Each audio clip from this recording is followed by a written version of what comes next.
নমস্কার, নিউজ 18 বাংলা ডিজিটালে আপনাদের জানাই স্বাগত। ফেসবুক এবং ইউটিউবে আমি অয়ন। আজকে বাংলাদেশে ভোট হলো, দীর্ঘ কয়েক বছর পর ভোট হলো এবং অদ্ভুতভাবে বিএনপি আছে কিন্তু খালেদা জিয়া নেই। খালেদা জিয়া কয়েকদিন আগেই মারা গেছেন। আওয়ামী লীগ নেই, আওয়ামী লীগ নিষিদ্ধ। আওয়ামী লীগ এর আগে মূলত আওয়ামী লীগ এবং বিএনপি মুখোমুখি হতো, এবার হলো বিএনপি এবং জামাত। আজকে যা যা ঘটলো একটু চট করে বলে দিই। বাংলাদেশ চলমান ত্রয়োদশ জাতীয় সংসদ নির্বাচন ও গণভোটে 486টি কেন্দ্রে বিশৃঙ্খলার ঘটনা ঘটেছে। আমরা সকাল থেকে বিভিন্ন সময় দেখিয়েছি। 59টি কেন্দ্রে জাল ভোটের অভিযোগ পাওয়া গেছে। 3টি কেন্দ্রে ব্যালট বক্স ছিনতাইয়ের অভিযোগের ঘটনা ঘটেছে এবং এছাড়াও সমন্বয় সেলের তথ্য অনুযায়ী দুপুর 2টো পর্যন্ত বাংলাদেশের সব কেন্দ্রের মধ্যে 14টি কেন্দ্রে পোলিং এজেন্টদের বাইরে বের করে দেওয়ার ঘটনা ঘটেছে। 486টি কেন্দ্রে কোনো না কোনো ভাবে বিশৃঙ্খলার ঘটনা ধরা পড়েছে। এছাড়া সারা দেশে 3টি কেন্দ্রে ব্যালট বক্স ছিনতাইয়ের ঘটনা ঘটেছে। এছাড়া একদম শেষে যখন এই শুরু হয়ে গেছে গণনা, সেই সময় ঢাকায় দেখলাম 15 নম্বর আসনে একেবারে ঢুকে পড়লেন বিএনপি প্রার্থী, তাকে লাঠিচার্জ করা হলো। পোলিং এজেন্ট ঢুকে পড়লেন, লাঠিচার্জ করে বের করে দেওয়া হলো। এখন আমার সঙ্গে রয়েছেন বাংলাদেশ থেকে CNN নিউজ 18-এর সিনিয়র এডিটর পল্লবী এবং আমার সঙ্গে আমার সহকর্মী অতনু। আমরা তিনজনে আবার এসে উপস্থিত হয়েছি। আজকে পল্লবী কিরকম দেখলে, প্রথমে জিজ্ঞেস করব, ঢাকাতেই ছিলে না অন্য কোথাও গিয়েছিলে? এবং যে অশান্তির ছবি আমরা দেখিয়েছি, বোমাবাজি, ছাপ্পা ভোট, দেদার বিভিন্ন জায়গায়, এটাই কি সামগ্রিক ছিল নাকি শান্তি ছিল এবারের ভোটে? ঢাকাতে মোটামুটি আমি বলবো শান্তি ছিল, কিন্তু ঢাকার বাইরে আমি যাওয়ার চেষ্টা করলাম, কিন্তু এত হেভি ব্যারিকেডিং, এত রেস্ট্রিকশনস আজকে ছিল যে আমাদের যাওয়া সম্ভব ছিল না যে বেরোবো ফেরত আসবো। কিন্তু ঢাকার বাইরে নোয়াখালী, খুলনা, এর মধ্যে সব জায়গা থেকে ছবি তো এসছে, বম ব্লাস্ট, বোমাবমি, ওদের থ্রেটন কন্যা, জামাত ভার্সেস বিএনপি, এসব ঝগড়াঝাটি হচ্ছে।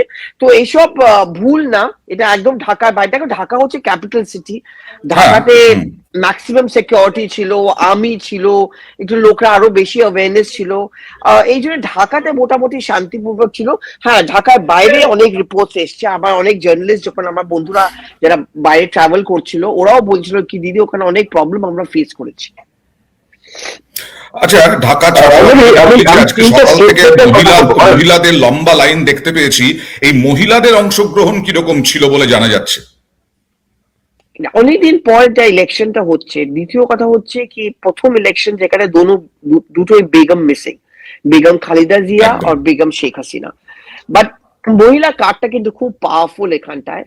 In fact Begum Khaleda Zia first women prime minister, এই জন্য ওই লেগেসিটা তো আছে। ওই লেগেসিটা কিন্তু ওনার ছেলে আগে নিয়ে যাওয়ার চেষ্টা করছেন। যেখানে যেখানে উনি র্যালি করেছেন, ক্যাম্পেনে, আজকেও যখন উনি ভোট দিয়ে বাইরে বেরোলেন, তখন উনিও বারবার এই কথাটা বলছিলেন যে আমি চাই যে আমাদের মহিলা যে জন্য ইকোনমিক ডেভেলপমেন্ট হোক, পড়াশোনা করতে পারে, চাকরি। তো মহিলা ভোটার্সরা আমার মনে হয় 2 রকম, মহিলা voters plus youth, young voters and মহিলা ভোটার্স, ওরা বেশিরভাগ ডিসাইড করবে যে বাংলাদেশের নেক্সট সরকার কে বানাচ্ছে।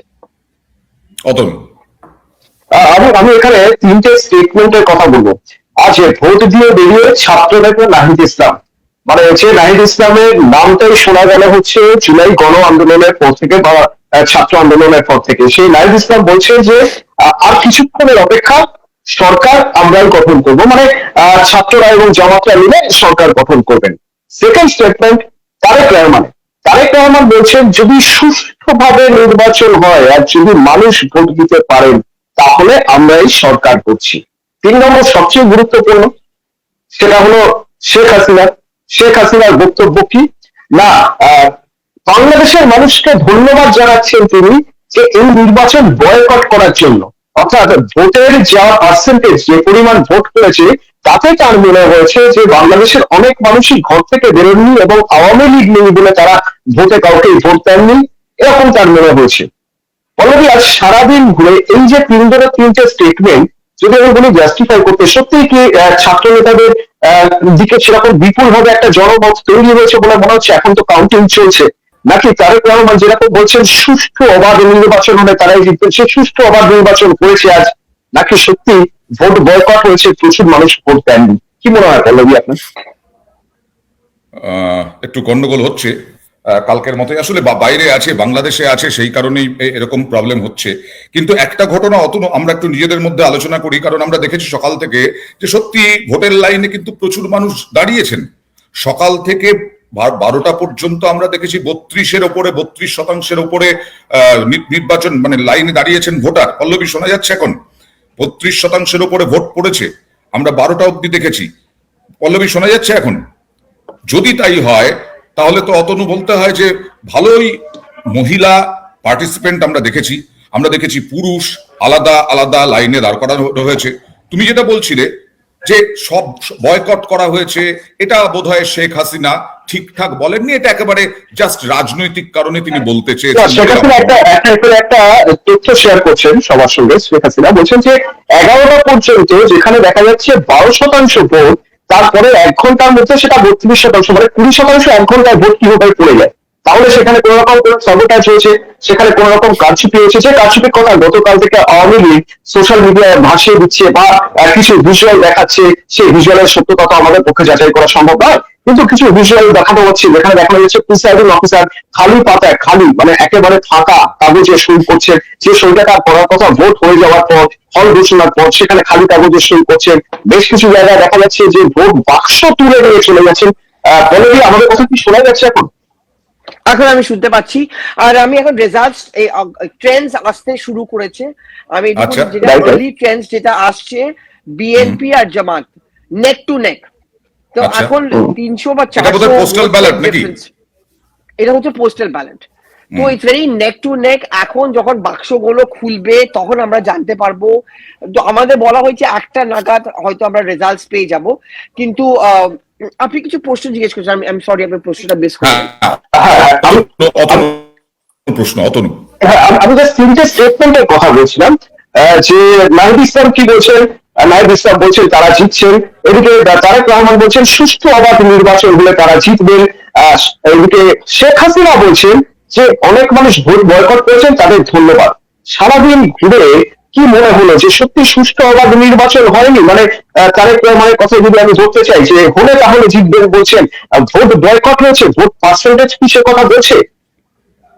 আমার মনে হয় হিন্দু আর মাইনরিটিজ, আমি কালকেও আপনাদের বলছিলাম, আমাকে অনেক লোকরা এটা কালকে স্ট্র্যাটেজি বলেছে কি দেখো দিদি, যদি আমরা চাই আমরা বয়কট করতে পারি, কিন্তু তারপরে আমরা নোটিশে এসে যাব, এরা পরে আমাদের টার্গেট করবে।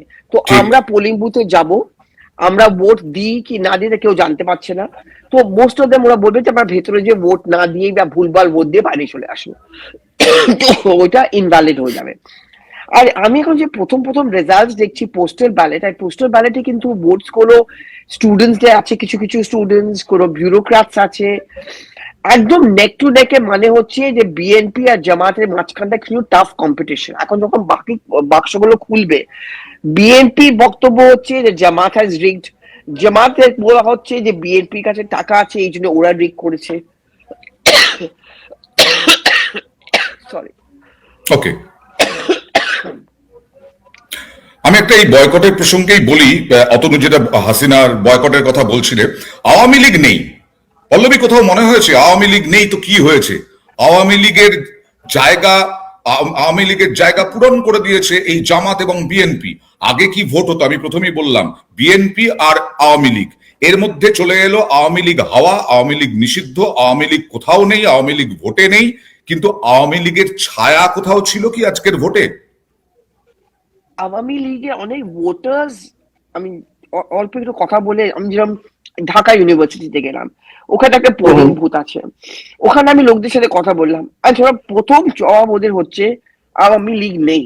তো আমরা ভেরি কনফিউজড কি কাকে ভোট দেবে। তো এরা কাকে ভোট দেবে, কে এরা র্যাডিক্যাল অর্গানাইজেশন যেরকম জামাতকে হয়, কারণ একটা স্ট্রং পয়েন্ট শেখ হাসিনার ছিল so call liberal pro minority. তো কি হিন্দু ভোটস গুলো, আওয়ামী লীগ ভোটার্স গুলো জামাতের কাছে না গিয়ে কে বিএনপির কাছে যাবে ও ইনভ্যালিড? তো বলা খুব মুশকিল। এটা ভেরি ইন্টারেস্টিং ইলেকশন অ্যাকচুয়ালি, আমি যদি বলতে গেলে। আমি এখনো ফিগার যেটা আসছে এই মুহূর্তে, দেয়ার আর 1000 ভোটস এর ডিফারেন্স বিটুইন বিএনপি এন্ড জামাত। আচ্ছা, বাহ, মানে এই আপডেটটাও আমরা পাচ্ছি, দর্শকদেরকে জানিয়ে রাখি যে এই আপডেটটা আমরা দিতে থাকবো যতক্ষণ আমরা লাইভে থাকবো। এই আপডেটটা আমাদের কাছ থেকে জানবেন। এখন মাত্র বিএনপি এবং জামাতের মধ্যে মাত্র 1000 ভোটের ব্যবধান, অর্থাৎ একেবারে নেক টু নেক ফাইট চলছে। যদিও ব্যালট বক্স এখনো খোলা হয়নি, ব্যালট বক্স খুললে পরে পরিষ্কার হবে, পরিষ্কার ফলাফলটা আমরা জানবো। কারণ এই পোস্টাল ব্যালট দিয়ে আগামীর ভোটের রেজাল্ট কিন্তু বলা যায় না। অতনু, কিছু জানতে চাও? একটা বিষয় স্পষ্ট যে এই ভোটে যারাই হারবে তারাই বলবে যে যারা জিতেছে তারা রিগিং করে জিতেছে, রিগিং হয়েছে, তারা ছাপ্পা ভোট হয়েছে।